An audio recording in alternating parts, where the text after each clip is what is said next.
One day, a professor walked into a classroom, carrying a large glass jar. There was a spark of intelligence and curiosity in his eyes. The students looked at him with great interest. He placed the glass jar on the table. Then he brought out several large rocks from underneath. Each rock was about the size of a human fist. He began placing the rocks into the jar one by one. Soon, no more rocks could fit inside. The professor looked at the class and asked, "Is this jar full now?" The students observed carefully. Seeing no space, most of them replied, "Yes, sir, it is full." The professor smiled gently. He then pulled out a bag of small pebbles. Slowly, he poured the pebbles into the jar. The pebbles filled the gaps between the rocks. He shook the jar slightly. Again he asked, "Is it full now?" Some students hesitated, but many answered, "Yes, sir, now it is full." Without speaking, the professor brought out a bag of sand.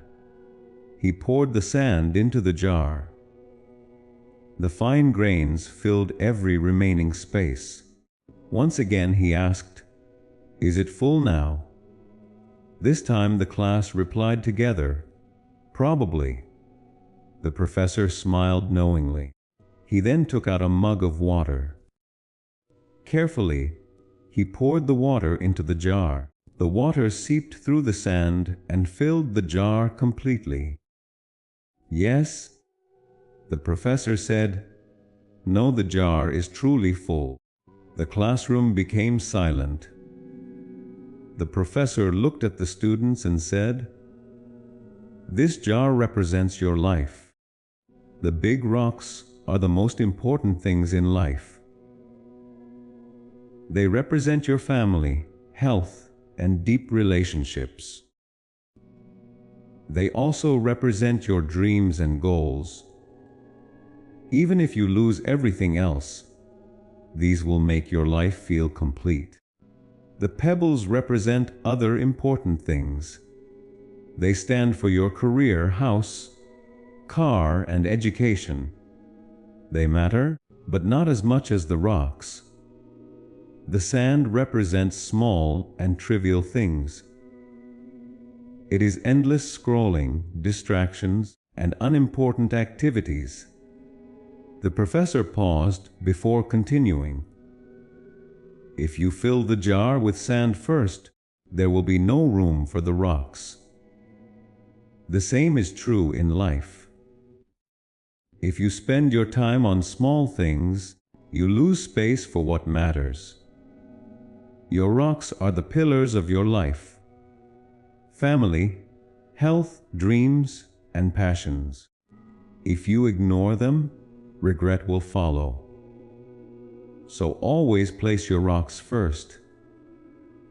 They give your life meaning and strength. Never let pebbles and sand replace them. After a moment, a student raised a hand. The student asked, "Sir, what does the water represent?" The professor smiled warmly. "The water represents small moments of joy," he explained. "Moments like sharing tea or coffee with a friend. No matter how busy life becomes, there is always room for joy." The professor continued, "Life is limited, just like this jar. If priorities are wrong, important things are left out. Place your family, health, and dreams first. Take care of your physical and mental well-being. Follow your passions with courage. Leave space for learning and kindness. And enjoy small happy moments along the way." The professor looked at the class one final time. "Life is not about being busy," he said. "Life is about being meaningful. It is not about counting days. It is about making the days count." create balance between rocks, pebbles, sand, and water. That balance creates true happiness. The students sat quietly, deeply moved by the lesson.